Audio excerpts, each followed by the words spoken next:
is always the same. 45 years of hurt in the Challenge Cup. 40 years of hurt as a team. OKR have won the Challenge Cup in 2025. We beat the wire in Wembley rain. Tom Davies try help ease the pain. We topped the league. We would not fall. The mighty Robins above them all. An Old Trafford clash with Wigan's might. We burned the sky with red that night. 24-6, the game was done. History made. Oh, it's an interceptor, and it's the boy from Wigan. Double winning from Kingston Rovers. A Superman goal from Joe Burgess. A Superman performance from Kingston Rovers. They win the treble. They win a grand final. Red and white, we do believe a grand final win to complete the three. The greatest year in Rovers history. Celebrate. Hello and welcome to this week's episode of the Robin Pod, which is powered by Budget Tyres Autocentre, the only car specialist trusted by the players, club officials and supporters of the world champions, Kingston Rovers. The Robins are once again riding high after a dominant Challenge Cup victory away at Huddersfield, with all eyes now on Rovers' trip to the south of France as we take on the Catalans Dragons. And we take a look at both of these games and discuss all the latest news emanating from Soul Group Craven Park. Plus, we answer all your questions in question time, bring you Steve Till in Robins Revisited, and bring you the big question. All this and more on the Robin Pod Weekly. And joining me for this week's episode, once again, is Mr. Rugby League, Bazza Kingston. Bazza, the last time I spoke to you, we was in Las Vegas. We was recording, weren't we? My backdrop's a little bit different, which is why I've got the Robin Pod. I ain't got the hills of Las Vegas and the casinos. An absolutely unbelievable trip. But we are now firmly back into Super League, aren't we? And normality almost. Yeah, literally, mate. Absolutely pleasure to be back, John. But yeah, you're right. Back to reality. You know, it's a world away from Las Vegas, but now we're home. You know, at least we've got back to winning ways. We're Rovers. Yeah, it's. I know I'd rather be somewhere else than East Hull right now because it's a bit fresh. But team's winning, back to normal. No more distractions, mate. Let's have a good season from now on, kid. Yeah, I think that was. It's been mentioned by, I think, Willie Peters, hasn't it? You know, February was a crazy month. You know, Super League, World Cup Challenge, Las Vegas. And as much as they are welcome distractions, you know, that they say, you know, it's a privilege to be involved in them games. You know, you can't deny that there will have been some, you know, different challenges that they had to face in terms of taking on them three sides. We are now back into Super League and, of course, the Challenge Cup. The latest victory for the Robins was on Saturday. It was a 52 points to 12, pretty much demolition of Huddersfield. We saw what the boys could do the week prior, didn't we, when we faced the Giants at their home once again. And the game, for me, Bazza, pretty much just went the way we expected it to. Yeah, it did. And if I'm going to take my Rovers hat off and not be a rugby league fan, it wasn't a great look for the game. But what I was pleased to see about in that game was we looked like OKR again. It was far from a polished performance, but some of the tries we scored, I feel like Mikey's playing with a smile on his face. You could see the boys was playing with a bit of confidence, at times too overconfident, but yeah, it's back to winning ways. It was a good day out. Not much more to say really. Like, yeah, we're through to the next round. I'd have took a 12, 14 point victory, but to have such a convincing victory, mate, was massively important, and it kind of backs up the first victory in Huddersfield, if that makes any sense. You know, after what had happened in Vegas, we got that first league win in Huddersfield, and it was sort of like a foundation to build on to really kickstart our season, and we saw that with a more improved performance against Huddersfield the following week. And the sea can only beat what's in front of you. And, you know, there was some half-decent young lads in that Huddersfield side. So, yeah, I'm pleased that we put them to the sword, and I'm pleased to see the likes of Tom Whitehead get his first run out for the club. So it's something to kick on with now, and we're starting to play some real nice, expansive rugby. So, yeah, it was a good day. It was a good day, mate. And I tell you what, Bazza, I'm sure Willie Peters and OKR won't fall into the trap of potentially handpicking opposition once again. But as supporters, if we was going to look at a side for us to face on the back of February and everything went on there, to face Huddersfield twice, that was probably the pick of the sides, wasn't it? Who would we want to face? Like we said, a side decimated by injuries, made even worse after that Super League game against us, and then taking them on in the Challenge Cup. We'll talk about Huddersfield and what the future might hold for them very shortly, Bazza. As you mentioned, Whitehead came into the side for Batchelor. By all accounts, no injuries, just an opportunity to rest Batch after a busy few run of games. And then we saw Bill Leyland taking Carl Lawton's place. The side was as was the week previous, and I think Whitehead and Leyland fitted straight in, and you know, we didn't seem to miss Carl Lawton or James Batchel, which is a great credit to them two players who did come into the side.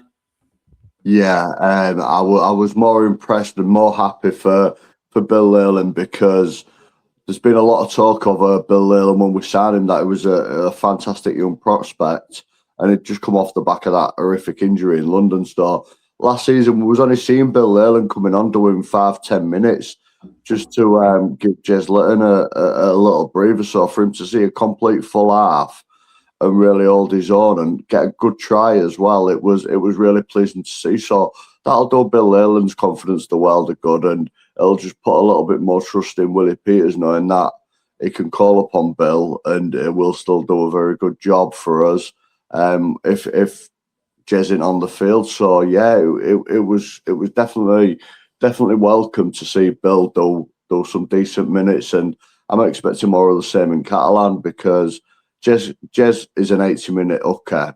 There's no question about it, and he will do a stellar job for 80 minutes, but it's a long season. So to have another reliable number 9 to come in and just give Jez that rest longer than 5-10 minutes, it's very important for us going forward for the longevity of the season. So yeah, absolutely over the moon for Bill Leyland. And again, Tom Whitehead scored on debut. It was a bit of a strange try, that one. You know, that's why I say never let a ball bounce, but it just shows the 1% and centres and not give up attitude. And you know, that's what Tom Whitehead did. He didn't give up on that chase for that ball, whereas it could have been easy just to watch it bounce about. And you know, it's the fact that, very much like Tom Davis did in the Challenge Cup final last year, he didn't give up on it and he carried on chasing, and he got his first try for the club, which was great to see.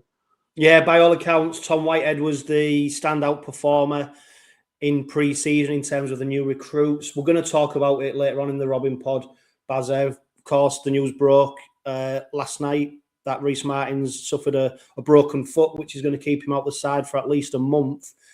So, in effect, it was great timing, wasn't it, bringing Whitehead in, because we expect him now probably to be in that side against Catalans, based on the fact that Martin won't be available and Batchelor comes back into the side. Yeah, but you'd say would be in the side losing Rhys Martin, because that's right now is devastating for us. You know, we're back to Mikey for a goal kicker. But I could see Dean Hadley, because Dean Hadley's been playing some massive minutes at prop. So I'd imagine Dean Hadley would just slot back into second row. It's an interesting one, isn't it? Because I do think Willie Peters likes Hadley's versatility from the bench, being able to fill in at either prop or second row. So whether we do start him, because ultimately Whitehead could still come in, fill that, you know, off the bench, fill that second row spot, and Hadley could be promoted to prop. Like you said, I mean, his engine's absolutely fantastic, isn't it? But I do expect to see Whitehead in that side come Saturday tea time, and the fact that he had a decent game against Huddersfield backs that up as well.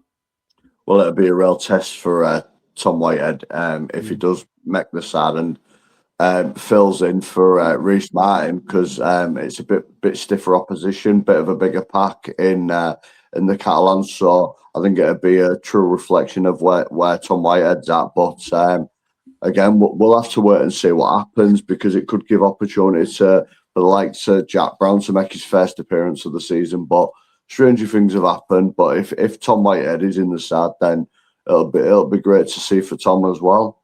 Yeah, and going back to Bill Leyland, I really like him because I think he's very much in the mould of Jez Litton. You know, you see his style of play, his speed around the ruck. He wants to make the game go faster. He's direct. You know, he's not afraid to take a run on. If you compare him to somebody like look at like Mickey McAloran, for example, last season, a different type of hooker, isn't he? More of a defensive hooker. You know, does the basics, does them really well. You won't see anything so flashy. Whereas I like Leyland because when he comes on, he complements Jez Litton really well. So yeah, let's see what happens against Catalan. I expect him to retain his place on the bench, and he deserves to based on what he's done against Huddersfield. 9 tries, Bazza.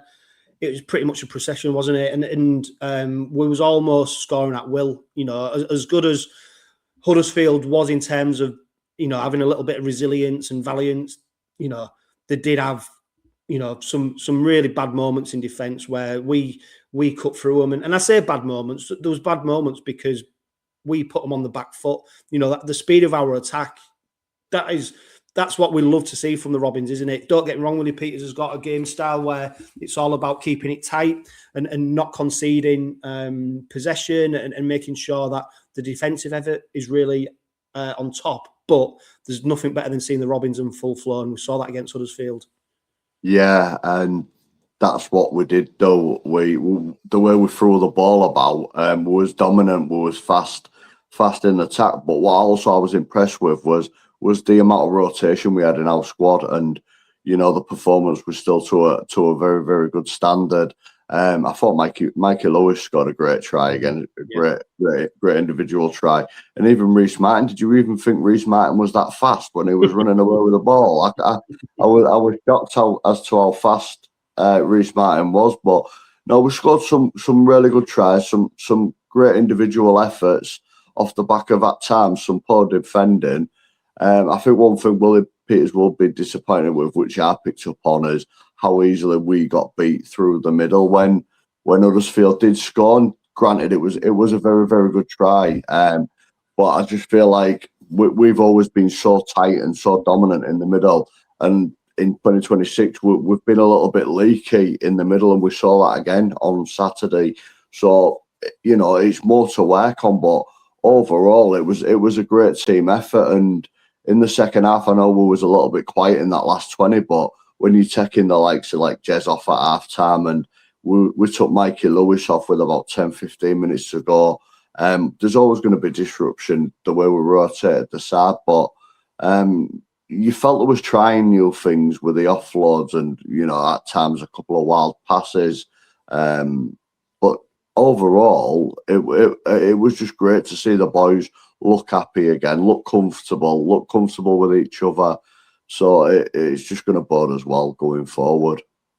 Yeah, and to be fair, mate, as soon as that Tom Whitehead scored that try, you know, I was looking at that going, we're going to run away with this. So then straight away you're thinking, look, the real success here is keeping them to 0 and really backing. And I think you're right in terms of that'll be the slight disappointment that even when you're winning by so many points, you've still got to be on it defensively. You know, that they're the traits that see you through the big games, aren't they? The important games when things are on the line. And I think that's where there's still a little bit for the Robins to work on. You know, as good as the game was in terms of the scoreline and the attacking prowess that we showed, there was still a little bit of vulnerability in defence. And I think Peters will be happy because he knows that he's still got time to get it right, and the players have still got time to get it right. You know, every coach, in particular Willie Peters, says it's all about after 10 games and seeing where we're at.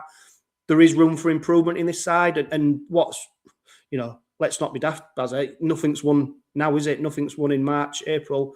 So that's where I think Willie Peters, he'll look at it and go, yeah, we have got a little bit of work to do, but he knows that they will get there. And that's why I've still got full confidence in this side about, rectifying some of them errors in defence, because we've seen last season they will get it right. It's just probably just having a bit of patience with them, which, it's easy to have patience when you're putting 52 points past the side, isn't it? But yeah, still a few vulnerabilities there in defence.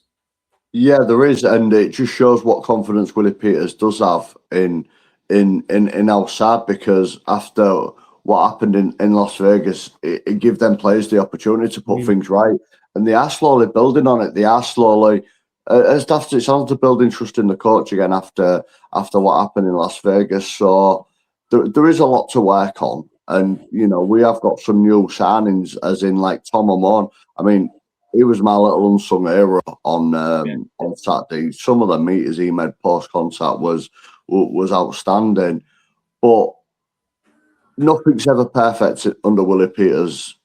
In Willie Peters' head, even that grand final victory when we dominated Wigan, that wasn't a perfect performance. It still found room for improvement in that, and I think that's what bodes well for us, because we don't rest on our laurels. And we have got something to build on. A couple of weeks ago, when we got that first win against Huddersfield, like I alluded to earlier, it's foundations, and we'll just keep building now as the weeks progress. And yeah, there is. It's not a perfect performance, far from it, and I think we are going to be really tested on Saturday, and it'll give Willie Peters a lot more to think about. Come Saturday tea time afternoon, after the game's over with. But the signs are there. It's looking good. It's looking promising, and it's looking exciting again. We're seeing more free-flowing Rovers, but I feel like we still look a little vulnerable in areas in our side. I don't want to pick anywhere out, but again, it's just something to work on and tighten up. But I think we're going to be all right. We're going to get better as the weeks roll on, and hopefully we get to that fan form what we saw in 2025. Yeah, and I tell you what, Baz, I questioned maybe the size of our front line, our forwards. I thought maybe they've gone a bit too lean after a really good pre-season. Well, I tell you what, mate, I got up close and personal with them on Saturday after the game, getting a few pictures for my lad, and I tell you what, there's some big boys. You look at Jai Whitbread, Sauso Su, Tom Amon, Sam Luckley, big boys, and you've got what you can only imagine what it must be like for the defence when you've got them, steaming in at you. It must be, absolutely, daunting, really. So, I'm not questioning the size of them at all now. Now that I've seen them, because it's going to be a bit sore. But did you manage to have a beer out of George King's boat? I have. I tell you what. This radio silence is not good for the podcast. I'm going to get it. Go on, lad.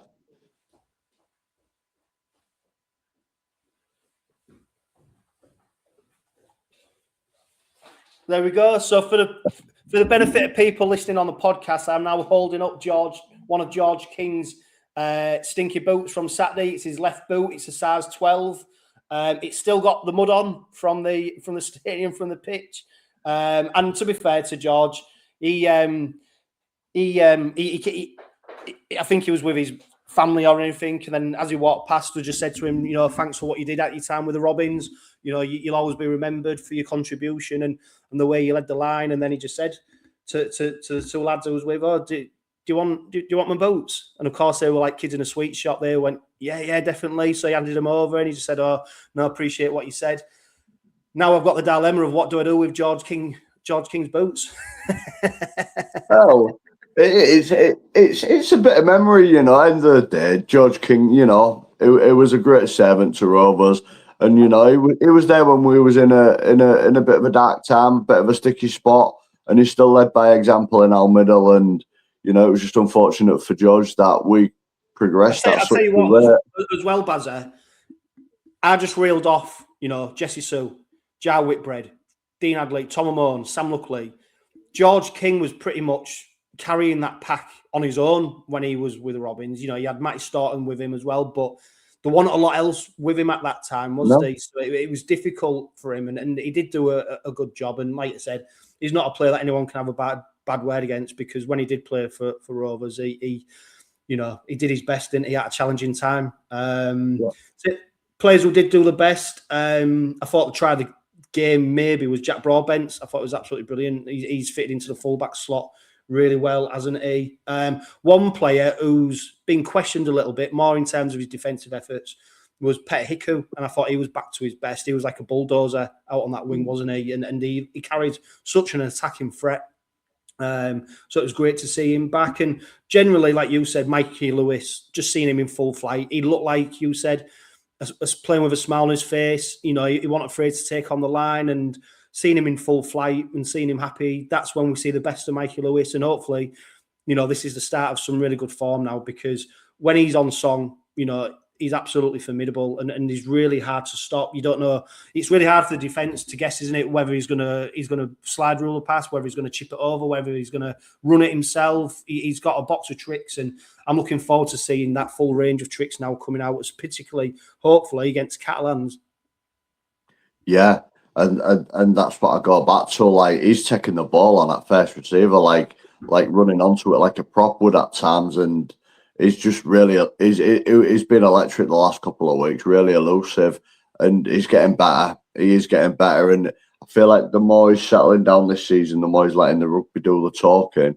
You know, he doesn't need to say that out of his mouth, but again, he's only allowed to play that brand of rugby thanks to Tyrone May, because Tyrone May allows him to with the brand of rugby he plays, and that's that yin and yang combination, how, you know, they fit together well, and how they free each other up to play their own game. And Mikey is getting better as this season goes on, and again, he's another one.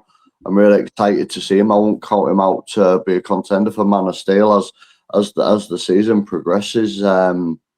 Yeah, exciting time. And like you said, Bazza, I mean, he was front and centre of the World Cup Challenge. You know, Vegas. He was the sort of poster boy in a lot of ways, wasn't he? For getting eyes on the game. Now it's nice to see him being able just to let the rugby do the talking, sort of go back into the background, get on with his game, really focus on his game without him being sort of paraded here, there, everywhere for the benefit of rugby league. I mean, it's hard to not do that because he is one of the stars of the game, you know, and we can't deny that. But I think there's now an opportunity for him just to be in the background and let his rugby do the talking on the pitch. Yeah, and I feel like the more the club try and take him away from the media, we may see a better version of Mikey, because, you know, it's got to come so much, and people need to remember he's still only 24. He's still, you know, he's not even at his prime yet. He's still a young lad, and we've seen that with Reece Walsh. You know, he had a stellar year last year, but the Australians, they just paraded him in the media, and is this, is that.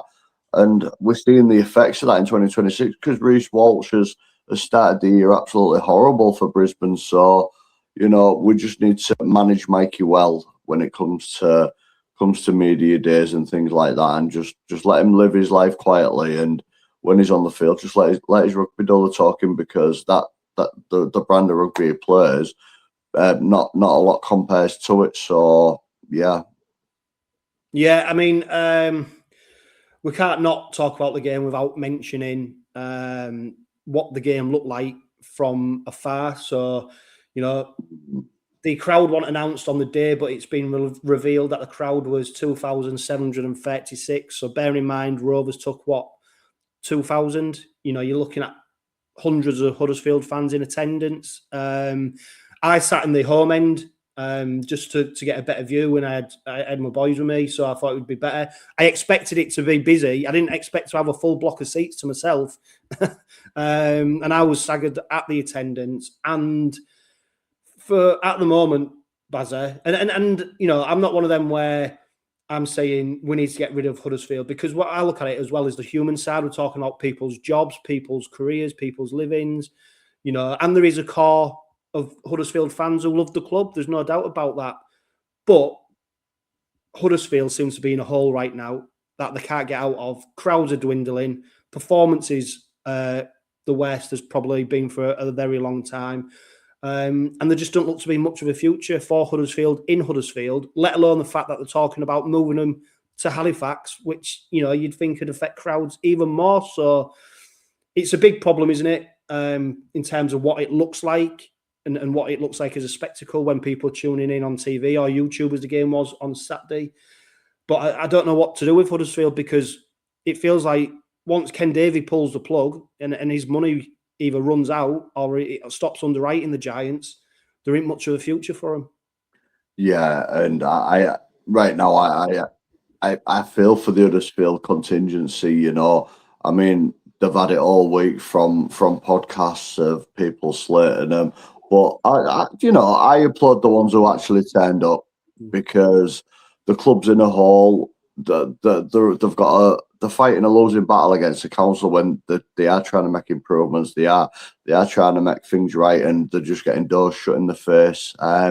It's a tough time. I've got a sweet spot for Huddersfield. You know, it's a real gentleman's club, and you've got to remember it's the best place for rugby league. You know, without Huddersfield, we wouldn't have a sport, and it's tough times for them at the moment.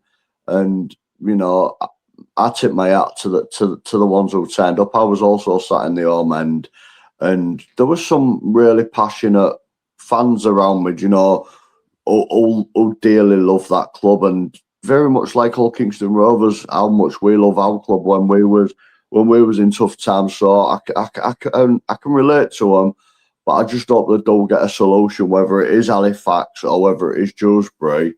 They just get a temporary home. You know, Dewsbury, I believe their ground is in the same sort of district as where the Huddersfield ground is anyway, so I couldn't imagine it affecting it too much. But I just hope they find a place what they couldn't call their own and get a stadium what's more suited to the fan base and start again, because evidently that's what they need to do, start again. And I just hope the Super League stick with them, and you know, Ken Davey carries on backing them, because they're a great family club, and you just want the best for them right now. Yeah, one thing I won't miss though, Bazzer, is that cowbell. That can go in the bin. That one, and that was right behind me as well. Was it? Yeah, luckily, because the Robins were on top, we didn't hear it that much. But yeah, that can go in the bin.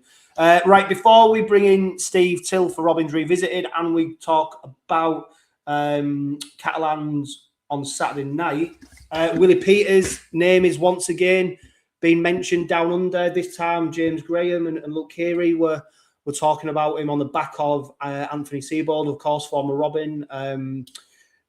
Manly Seagulls currently 2 defeats from 2. The second defeat, you know, by all counts, one of the worst games or performances that the NRL has seen for a long time. James Graham thoroughly unimpressed, and he was making a case for Willie Peters potentially being the replacement for Anthony Seibold should he depart. Luke Keary also then threw in that the new PNG team are taking a look at Willie Peters. Michael Shamas, he's the one who's leading the PNG side. Apparently, Willie Peters, Brad Arthur, and maybe Jason Demetriou, who's at London Broncos now, are the 3 coaches that have been tipped to take that job. Whether it's Manly, whether it's PNG, Bazette, there's no doubt after what Willie Peters has done in terms of with the Robins, with Australia in the World Cup, and now the World Cup Challenge, his name will constantly now be linked with jobs in the NRL. It is, and it's really frustrating, because the only people who seems to be calling them out is podcasters and, you know, small media outlets.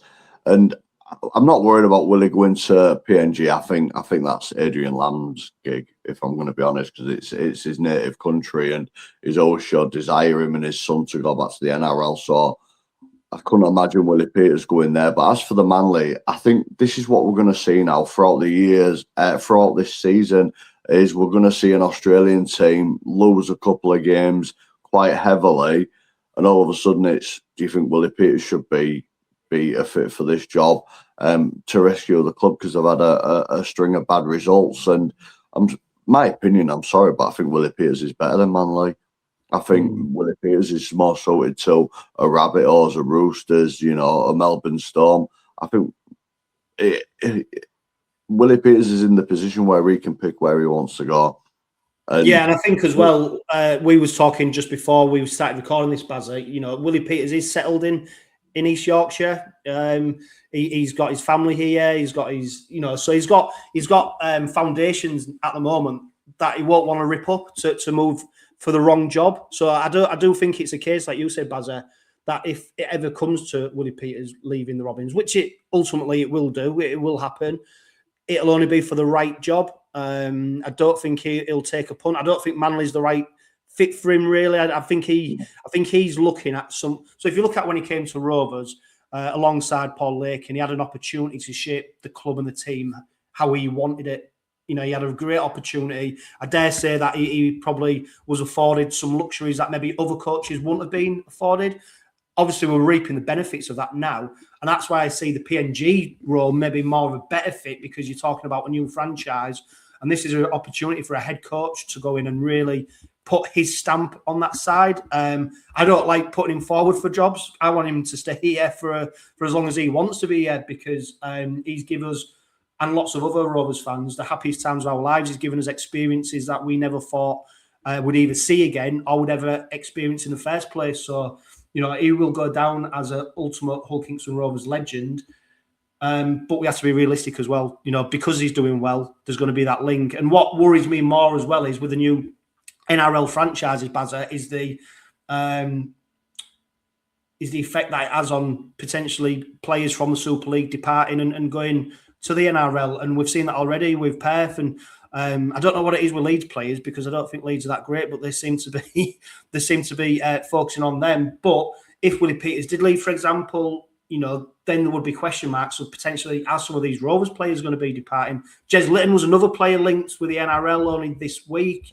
You know, we're a victim of your success, I suppose, in a way, aren't we? You know, the better we do, the more players, coaches are going to be linked to Down Under. We are, and it's really frustrating at times, because we've got a long season ahead and it's just more distractions. What I am grateful for is Willie is still very much focused, and I don't know if any Rovers fan will remember what I said last year, but when he was heavily linked with the Perth Bears jobs last year, Willie Peters took his name out of the hat and he said, how can I expect my players to commit on the field week in, week out if I'm not committed to the club, if I'm looking elsewhere? And I think that's going to be very much the case going forward, and whatever will be done in such a respectable manner. But I think there's a bit of panic at the moment because we have got success, because Willie Peters is that much of a good coach.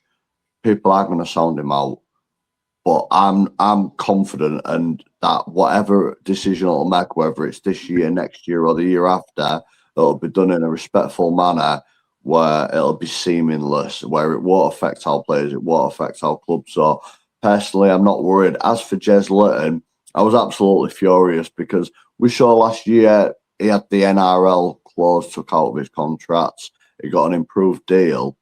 But that's only come about because of the pre-match press conference last week, when Martin Sadler asked him about the NRL, which, you know, we're building up to the Huddersfield game.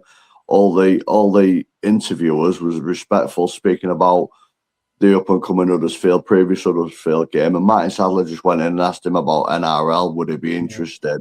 And, you know, all Jez said was it'd be something I'd never rule out. And of course, that small thing has exploded, and other media outlets have latched onto it, made their own headlines, and it's all for clickbait. So again, if Jez does get an opportunity to test himself in the NRL, best of luck, because he's earned it for what he's done for us. He's earned it. But right now, it's just all panic stations, and it's all unnecessary distractions that we don't need right now. And you know, a lot of it comes from that lot over the river. But I'm all right. And to be fair, mate, it's a stupid question, isn't it? If you ask any player in Super League right now, any single player, would you be interested in moving to the NRL? I guarantee you 99.9% of players will go, of course I'd be interested. Yeah. You know, it's a stupid question. Unless there's actual evidence or concrete information to say someone's offered you a contract, or, you know, or people know someone's seeking one, then it is a daft question. So anyway, right, we have got Catalans Dragons upcoming on Saturday night. But before then, Steve Till takes us back to another famous game involving the Dragons.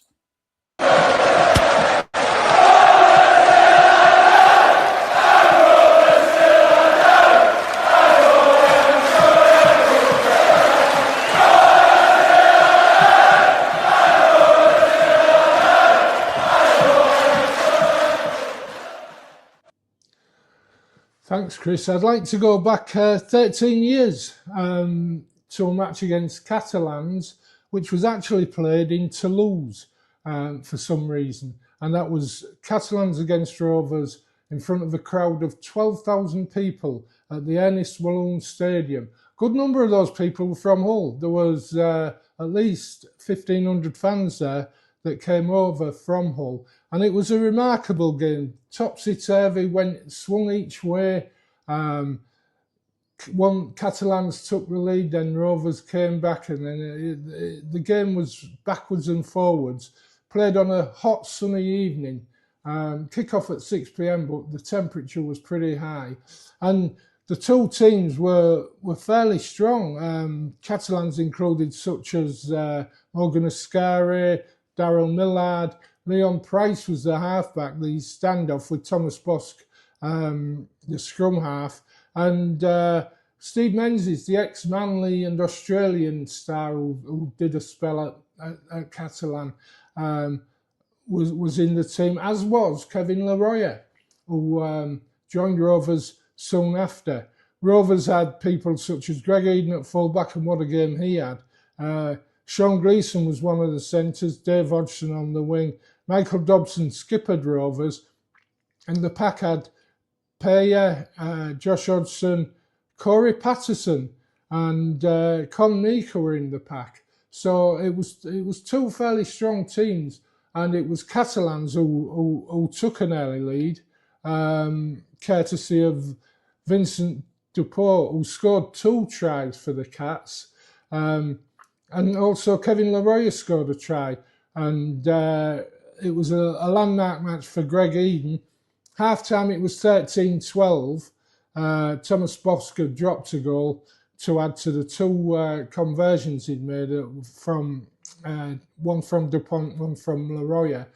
But the first Rovers try, Greg Eden, was spectacular. He took the ball behind his own line and went the length of the field and left Catalans players flailing in the background. And that was the first of a hat-trick of tries. The second try in the first half was scored by Josh Hodgson. He scooted over from the play of the ball. Michael Dobson converted 2 of those tries. So as I say, it was 13-12 at half-time. And then the second half was just free-flowing rugby from both teams. Exciting stuff, and the crowd were really behind it. Catalans, with 10 minutes to go, were leading by 5 points, thanks to another try from Dupont and one from Frederick Vicari. But Greg Eden had crossed for Rovers from a superb pass by Josh Hodgson, and he put Eden in, converted it, but Rovers were still 5 points behind with 5 minutes to go. And then Hodgson did a quick dummy half switch, threw the ball out to Liam Salter, who fed Eden, and Eden went over and put close enough to the post for Dobson to convert and give Rovers that 22-21 lead. And it was an amazing last 10 minutes with both teams trying desperately to score. Rovers to safeguard their victory position, and the Cats to try and regain the lead. But it was a great game, watched by Sky viewers, watched by around 1,500 Rovers fans in the ground, and it was a fantastic advert for Rugby League. And let's hope we can get another one this Saturday.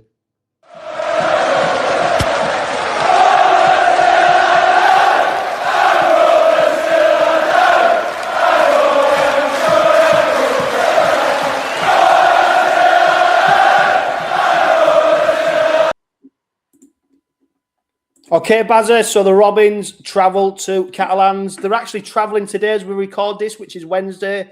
They're going out a day earlier. Willie Peters said it's to give the players the opportunity to have a day of rest and a bit of relaxation before obviously getting into the heavy stuff in preparation for the game.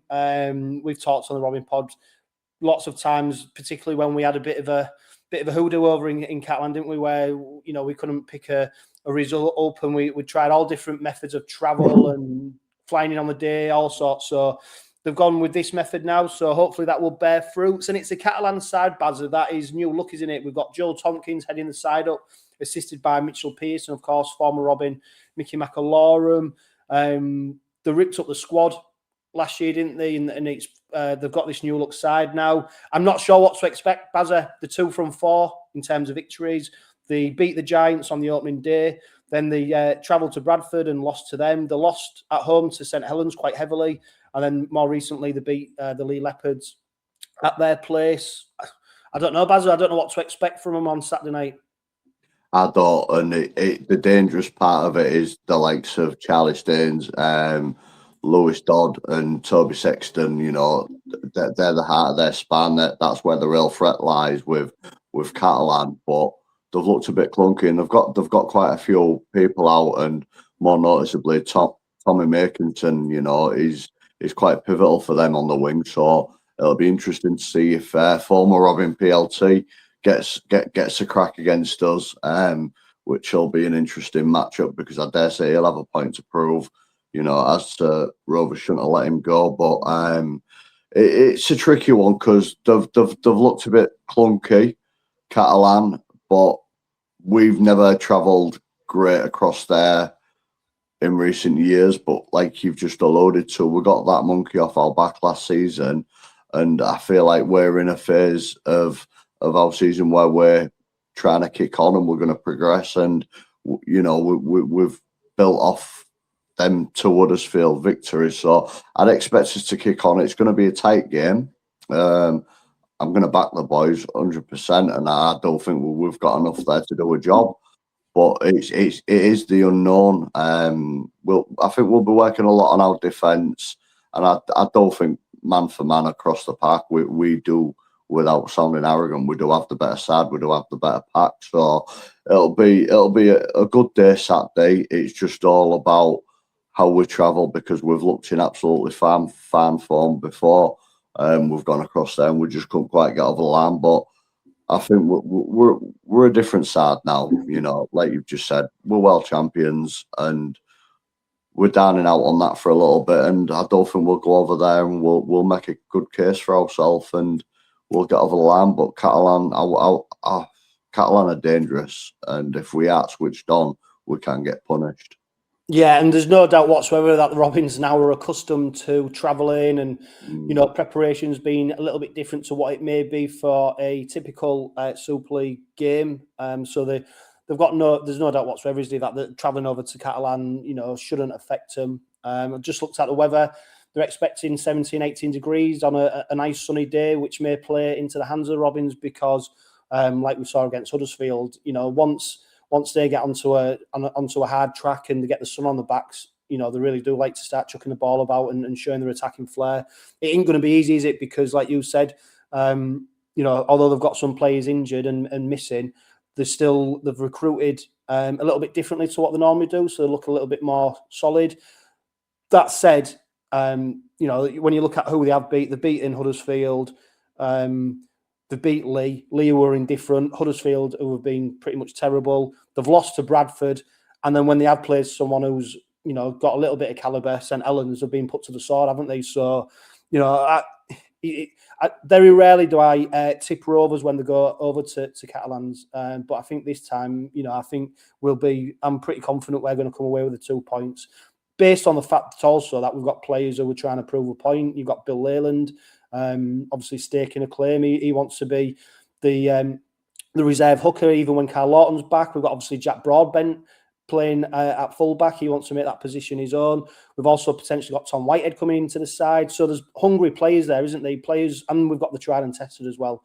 You know, so when you put all that into the mix, I think, you know, it's going to be very difficult for Catalans to come away with anything from the game, because I just think this Rovers side now, like we said at the start of the Robin Pod, about now they've got February out the way, they're almost getting into the groove, aren't they? They're getting into that what we came accustomed to last season, where there was almost machine-like, you know, the way they went through it. So it's an exciting game. It's one I'm looking forward to. I look forward to every Rovers game, but this one on Saturday is one that is whetting the appetite.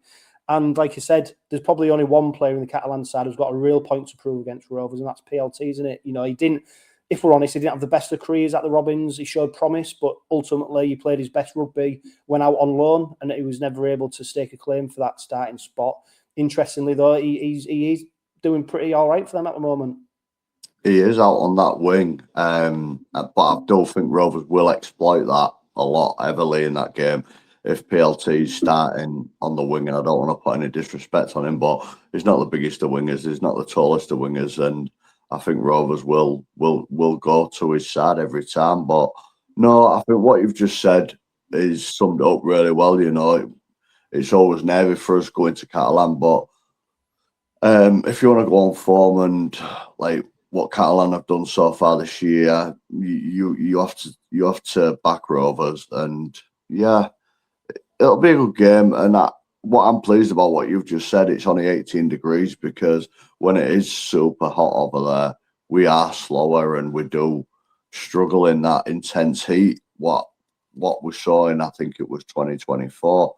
So yeah, there's not much to say on it really. I'm just backing the boys. We've got some hungry lads out there. Bill Leyland, like you've just said, Tom Whitehead. But you know, if Jack Brown gets the nod as well, he's going to want to prove a point for us. So it's going to be a good game, and I just hope we can back up what we've done against Huddersfield over the last 2 weeks and really put in a good, solid performance. What will give the fans a lot of confidence, because a week later we've got Saints at home, and it'll be our first time at home as quadruple winners.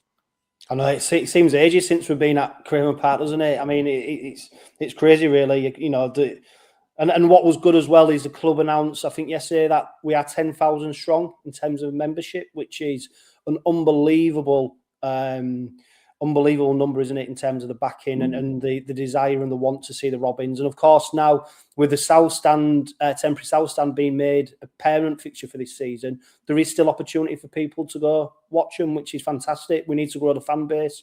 I'm looking forward to that St Helens game. I think it's going to be really special. So yeah, that can't come soon enough. Now, at the start of every week, Bazza, I ask the big question. And this week's big question is, with rumours circulating that the Robins may be dipping into the transfer market, I want to know, do we need to? And if yes, then what position would you like to see us strengthen? I'm going to read out some of the answers that people put over on Facebook, Bazza, but what's your answer to that question? It's been playing on my mind, and if we do, I don't want to come across as hypercritical, but either a big bopper in the middle, someone who's solid, or a centre/winger, because I feel like our left edge just looks a little bit vulnerable at times, and maybe a solid centre just to keep Gilly on his toes, because it's easy now for Gilly to get complacent while Jack's solid at fullback. I don't know, mate.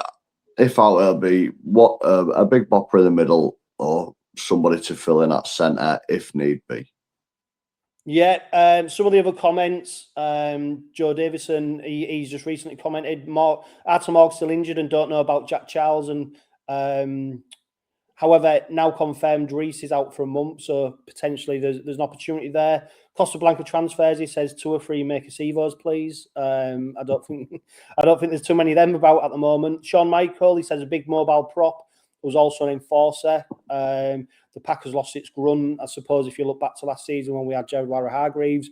You know, he did have that bit of grunt, didn't he? That bit of aggression. But that said, when you reel off the props that we've got at the moment, it's very hard to see someone coming in. And another name that's mentioned is Desire, isn't it? He played in the reserves. And also we're forgetting about Jack Brown. Now, it's interesting about Jack Brown, isn't it? Because he has been the perennial 18th man for a long time now, but the last few games he hasn't featured as 18th man, and he didn't play in that reserve game against Hull FC on Sunday.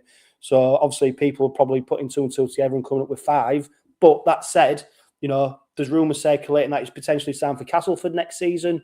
Who knows? We've seen the Robins move people on early, haven't we, in the past, where if there's an opportunity to do a deal. So I think there's a big question mark over there. And of course, if Jack Brown may maybe departs. I'm not saying he is, but if he did, that would maybe free up a spot for bringing somebody else in.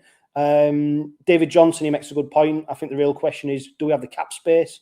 Personally, he thinks the squad is just fine at the moment. And like you said, like we just said there with Desiree coming back shortly, it'll add another body into that front line.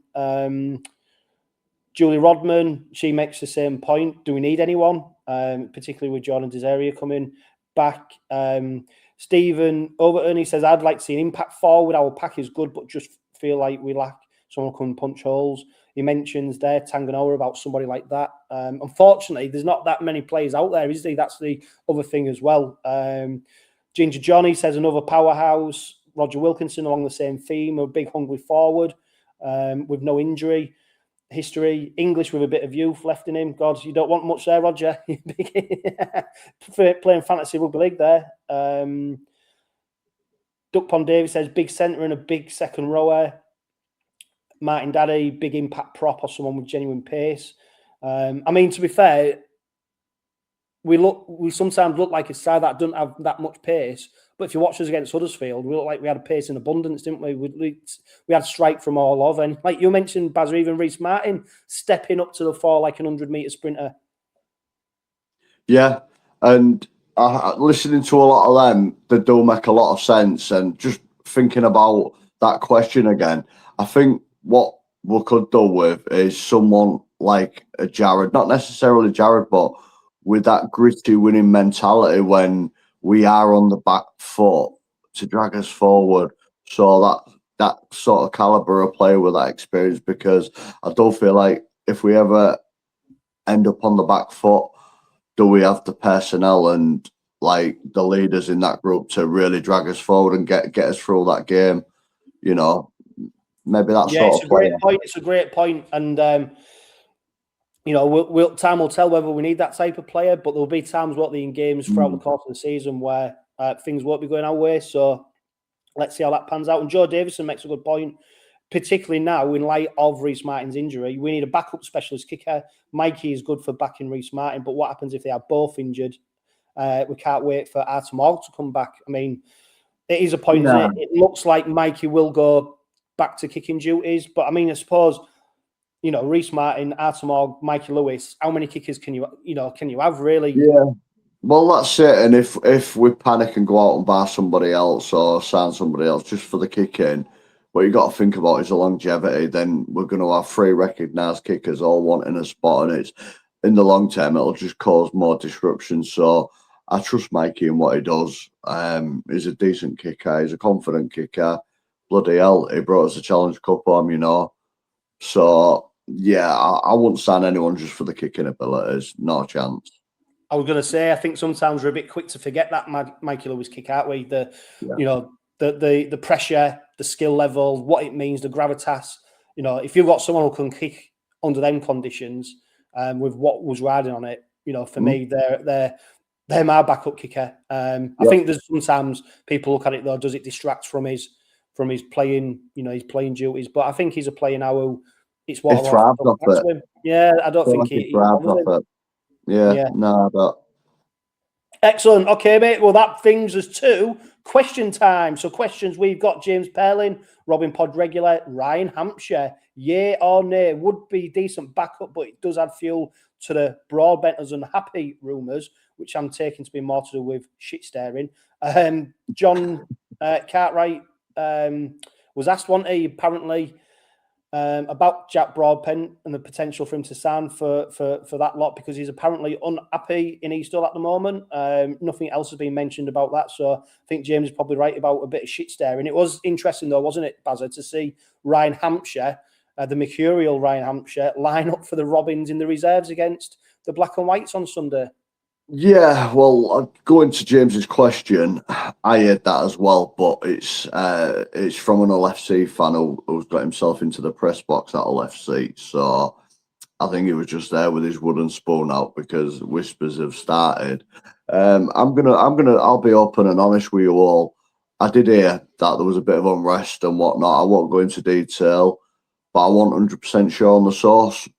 But I have found out from a very reliable source that Jack Broadbent has got a very, very good relationship with Willie Peters.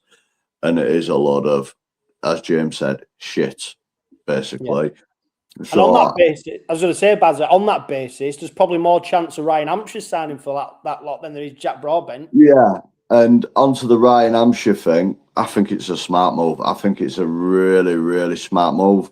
We saw it last year, Rowan Milnes coming into the club to run shapes against our backs. So it's good for Ryan Hampshire. He hasn't got a contract with us.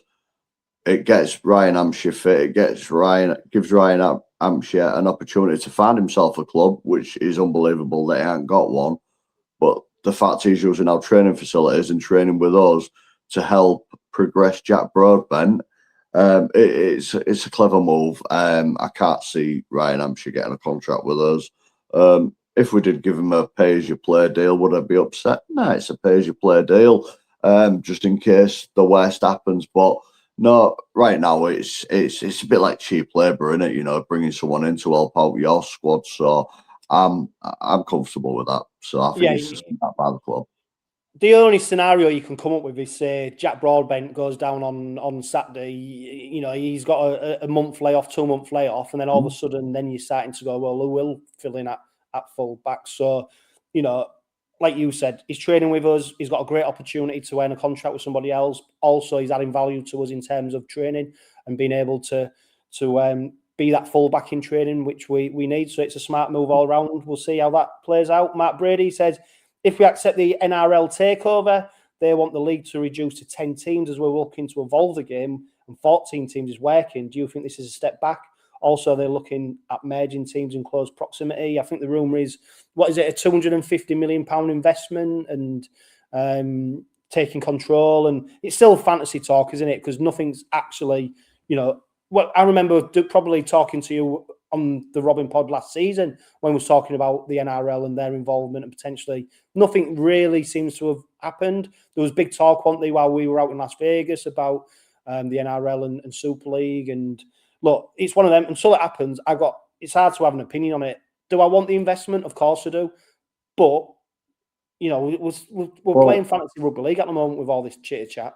Well, go back to Vegas. Peter V'landys, it was literally stood about 3 foot away from me, and you wanted John on. He was blown away with the English and, you know, Yorkshire doing the Super League proud.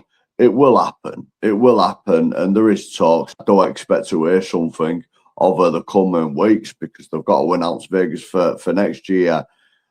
But I think it's a load of shit. They will not reduce us to 10 teams. They're wanting to grow the game. So they will they're more than likely to go to 15, 16 teams, just like they are in the NRL. It'll never be a 10-team competition. The NRL won't do that. And these figures that's been thrown about, it's just all clickbait on social media. People surmising how much will be getting invested. It will happen. The only thing you'd say is if they reduce it to 10 teams, that would increase the central funding available to the teams, which potentially puts them on a par with maybe some of the NRL teams. So you don't get the talent drain, you don't get the players. So actually, Super League, with a reduced amount of teams, actually the product or the players who are able to play in Super League, because financially it's more rewarding to do so, is bigger and increased. Whether 14 teams works or not, we won't know probably until 2 seasons' time, because we need to see how don't get me wrong, Bradford York, there's been some big results, Toulouse, but it's not until 2 years' time when we really see how the season's panned out, because at the moment as well, the standard's not great, is it? When we're looking at these early games, we're looking at some fun, like Catalan case in point.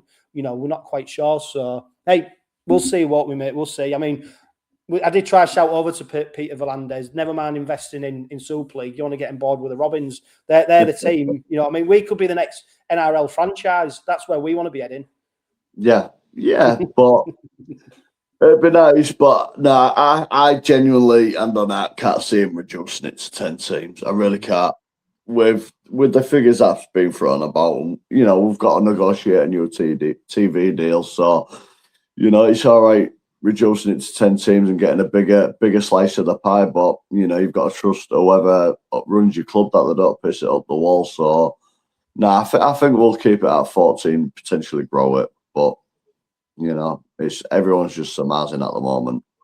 Yeah, Bazza, once again, thank you for appearing on the Robin Pod. To everyone who's listening and watching, please make sure you like and subscribe.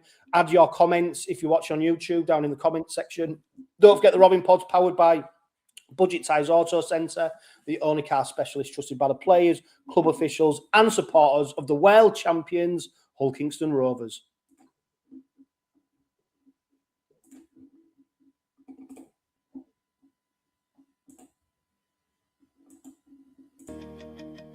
The Red Army's passion is always the same.